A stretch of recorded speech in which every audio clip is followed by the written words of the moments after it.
Olá, alunos do sexto ano do Colégio 01, como vão vocês? Professor Coelho, estamos aqui de volta para mais um encontro, talvez um dos últimos nessa nossa fase de aula audiovisual, até porque essa aula está prevista para ser postada no final de outubro e há uma previsão bem forte para que as aulas retornem agora em novembro, pelo menos no espaço físico do colégio, para que a gente possa terminar o nosso ano letivo. Então vamos aqui ver mais esse encontro, essa aula, essa explicação, e na medida que nós nos encontrarmos em sala de aula, nós vamos fazer um trabalho relacionado aos eventos que foram postados no Classroom, aos vídeos que foram postados no Classroom com as questões, para que nós possamos gerar uma avaliação e assim poder dar a pontuação que realmente vocês merecem, tá certo? Vamos falar aqui do capítulo 26 da apostila 4, é o terceiro trimestre, é o trimestre final realmente. Vamos falar do espaço de produção, o setor secundário. Já falamos do setor primário, vamos falar agora do setor secundário. O setor secundário, que é dividido em indústria e, por convenção aqui no Brasil, construção civil. Tá? Então vamos lá, vamos ver esse setor, esse importante setor da economia brasileira. Bom, o setor secundário, ele transforma matérias-primas extraídas ou produzidas pelo setor primário, que é agricultura, pecuária, extrativismo, em material processado ou matéria-prima processada. Por exemplo, aço. Então, ele retira, por exemplo, a matéria-prima do solo, no caso a bauxita, que é um dos componentes do aço. E a bauxita é transformada com outros componentes, outros materiais minerais no componente aço. Transforma também em bens de consumo, ou em máquinas que serão utilizadas pela indústria ou por outros setores da economia. E é no setor secundário que a matéria-prima é transformada em um produto manufaturado. Manufaturado é a mesma coisa de transformar. Integram esse setor da economia tanto as atividades da indústria quanto as da construção civil. Engraçado que nesse capítulo vai se falar pouco da construção civil, mas é uma importante área do setor secundário. A gente espera poder falar mais à frente dessa parte da economia, que é a construção civil, que faz parte do setor secundário.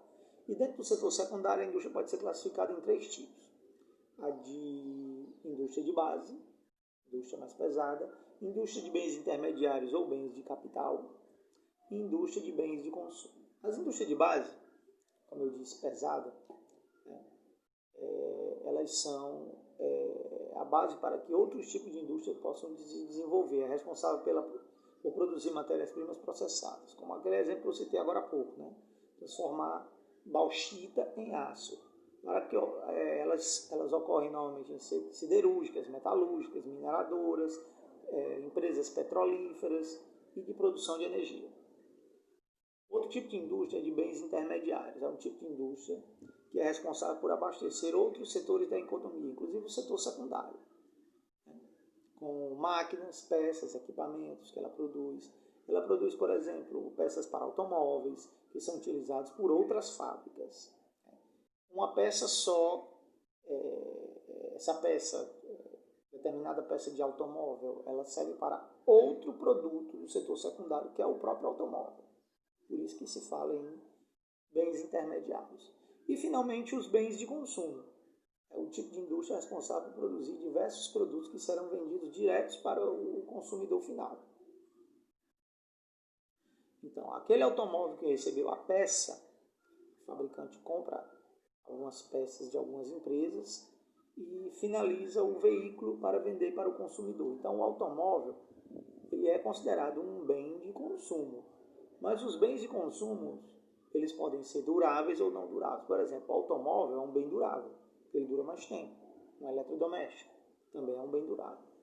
Já os bens não duráveis são aqueles que são consumidos num prazo muito curto, como, por exemplo, roupas, calçados, alimentos, remédios, bebidas. É assim que ocorre essa classificação. Vou enquadrar um pouquinho mais aqui e vamos continuar. A indústria brasileira, ela tem um histórico muito recente. Setor secundário, apesar de ser diversificado, ele tem pouco mais de 100 anos de história. Tá? Nós temos até alguns momentos, alguns hiatos durante o século XIX, mas para valer mesmo, né, de forma quase que contínua, né, eu diria até que é menos de 100 anos. Menos. Né? Tem pouco mais de 100 anos, incluindo esses hiatos. Então, até o século XX, a economia brasileira era de produtos de setor primário. Né? Então, era cana-de-açúcar, algodão, ouro, borracha, café. Bom, no século XIX, por volta da década de 1950, 1950, 1970, mais ou menos até a Guerra do Paraguai, nós tivemos uma espécie de surto industrial. Né? Inclusive, quando se estuda história, um personagem marcante dessa época é o Visconde ou Barão de Mauá, que foi um empresário, né, que por sua própria conta, claro, com alguns investimentos do governo, não resta a menor dúvida. Mas o Barão de Mauá, ele resolveu colocar suas próprias indústrias de fabricação de vagões de trem, trilhos de trem, que era uma atividade que estava em grande crescimento no Brasil, navios, né,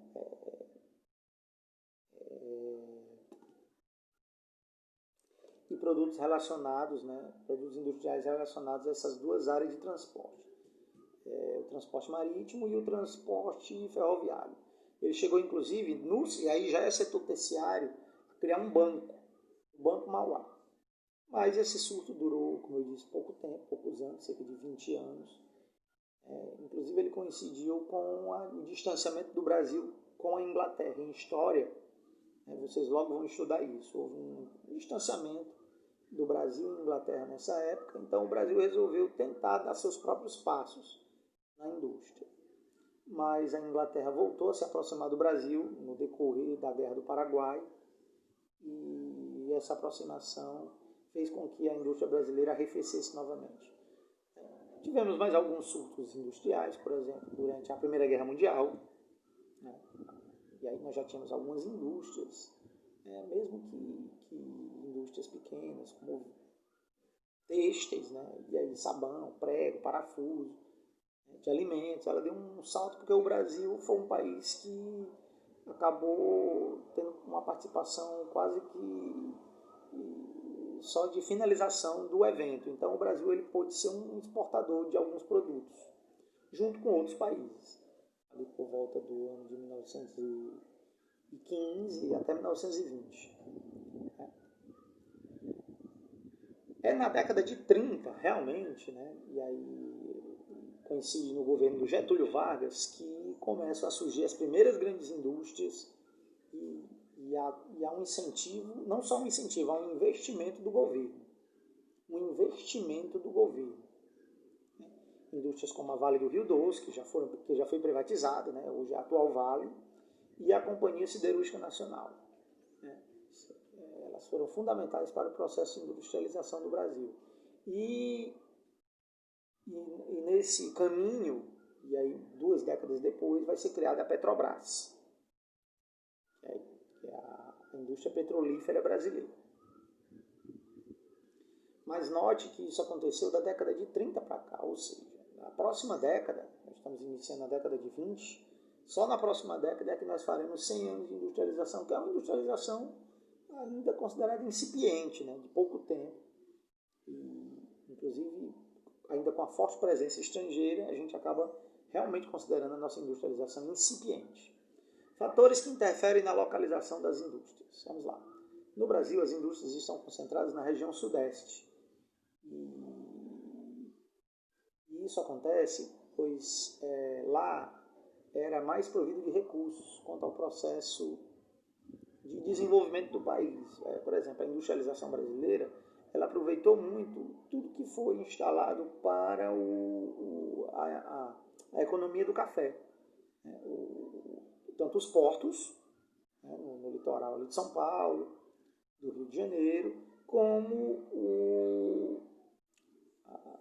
as vias férreas, que eram uma importante via de transporte para o escoamento do café. Né? Então, os grandes proprietários de terra tinham capital para investir em terras, né? E principalmente com a derrocada do café, depois da crise de 1929, muita coisa foi aproveitada. Já vinha sendo aproveitada e passou a ser muito mais aproveitada a partir da década de 1930. Hoje, os esforços governamentais têm sido despendidos para que haja uma melhor distribuição da indústria pelo país. O próprio governo de São Paulo e do Rio de Janeiro, ou seja, ali do Centro-Sul, eles buscam, né, incentivar, inclusive, que as indústrias vejam com melhores olhos essa questão da descentralização na questão da operação, ou seja, para a contratação ou para a instalação de lugares onde haja uma melhor condição de trabalho e de lucro para essas empresas, mantendo no Centro-Sul somente os escritórios, mantendo, ou seja, o cérebro pensante da empresa. Então, para a instalação de uma indústria, existem alguns fatores que vão favorecer a sua atração, fixação e desenvolvimento em determinado lugar. Vamos ver que fatores são esses. Proximidade de fontes de matéria-prima, disponibilidade de energia elétrica, disponibilidade energética para o funcionamento dos equipamentos, mão de obra, seja qualificada, utilizada em indústria de alta tecnologia ou não, proximidade com o mercado consumidor, então não pode ser muito distante, não pode ser muito no interior, e essa mão de obra interior que nós falamos, ela precisa ser qualificada ou então disposta a se qualificar. Estrutura de transporte de rede de telecomunicação, tem que ser um local em que já haja uma tecnologia estruturada para que possa ser usada pela indústria. Incentivos fiscais, geralmente dados pelos governos. Esses governos podem ser das prefeituras, dos estados, né? E muitas vezes o governo federal ele também incentiva essa descentralização e acaba entrando nesse projeto de incentivos fiscais. Redução de impostos, doação de lotes para fixação de indústria e disponibilidade de água. Isso aqui é muito mais uma questão de Estado, né, da unidade da federação, que cuidam das empresas de abastecimento de água de cada estado. Aqui nós temos alguns mapas, posso até aumentar aqui o tamanho, para vocês analisarem melhor aí na tela, da distribuição espacial da indústria. Observe como a parte verde está muito mais concentrada, que o cursor está passando, no Centro-Sul. Ainda é. Mas já há uma descentralização aqui pelo Nordeste, inclusive alguns pontos do interior, desde que haja estradas com plena condição para levar o escoamento para o litoral, que é onde estão os portos, inclusive áreas do Centro-Oeste e do Norte. Deixa eu ver aqui. Aqui nós temos mais um mapa, vou tentar aumentar bastante ao máximo que puder. É um mapa pequeno. Aqui ele, ó. Esse mapa é do número de trabalhadores da indústria extrativa por município. Mais uma vez o Centro-Sul se destaca, ó. Rio, São Paulo, Minas. E aqui nós temos a evolução da produção de petróleo de 2007 até 2016, que vem numa crescente.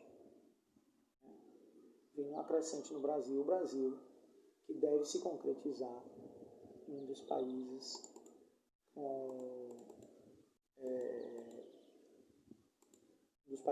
dos maiores produtores de petróleo do mundo, dos países maiores produtores de petróleo do mundo. Bom, então vamos ver essa desconcentração industrial. A atividade industrial brasileira passa atualmente por um processo de desconcentração. É um processo que ocorre por vários motivos, envolvendo a disputa regional pela oportunidade de sediar as indústrias estrangeiras e nacionais. Estados e municípios do Brasil oferecem uma série de benefícios, que são aqueles incentivos, né, aqueles motivos de atração para seus territórios.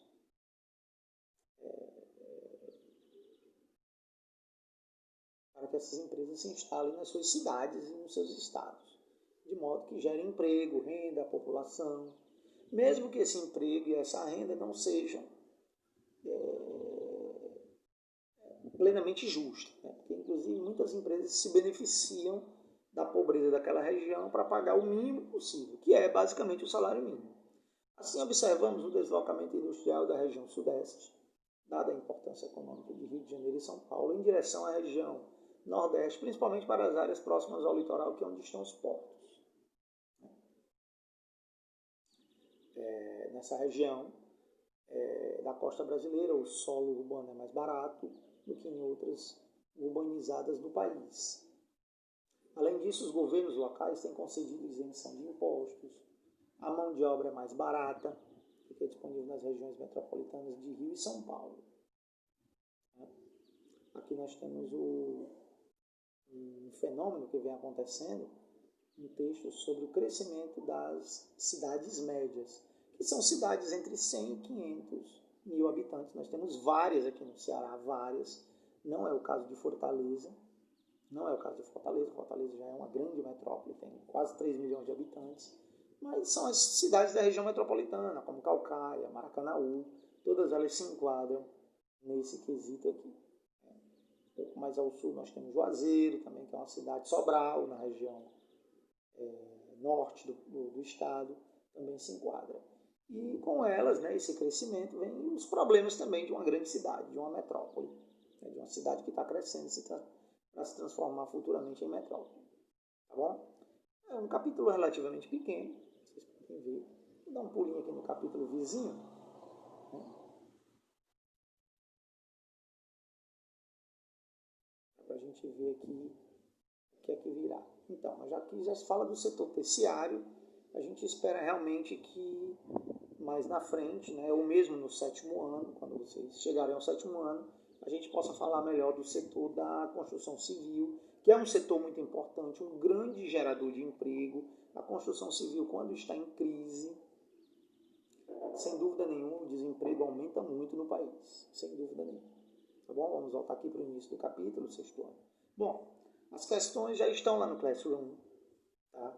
É realmente um fato, existe uma grande possibilidade dos nossos próximos contatos já serem em sala de aula, então vocês fiquem atentos, se vocês optarem em voltar para a sala de aula, para que nós possamos tirar todas as dúvidas e preparar para fazer um trabalho realmente físico ali, o professor próximo do aluno, e para fazer uma avaliação melhor do que aconteceu nesse ano de 2020, tá certo? Então vejam esse vídeo quantas vezes vocês quiserem, façam as questões, postem no caderno a foto, tudo de caneta azul ou preta, né? Coloque o nome direitinho para a gente saber quem é, que tudo isso está sendo contado como trabalho feito por vocês e está sendo avaliado, tá bom? Um abraço forte do professor Coelho, fiquem com Deus e até o nosso próximo encontro. Valeu, 01.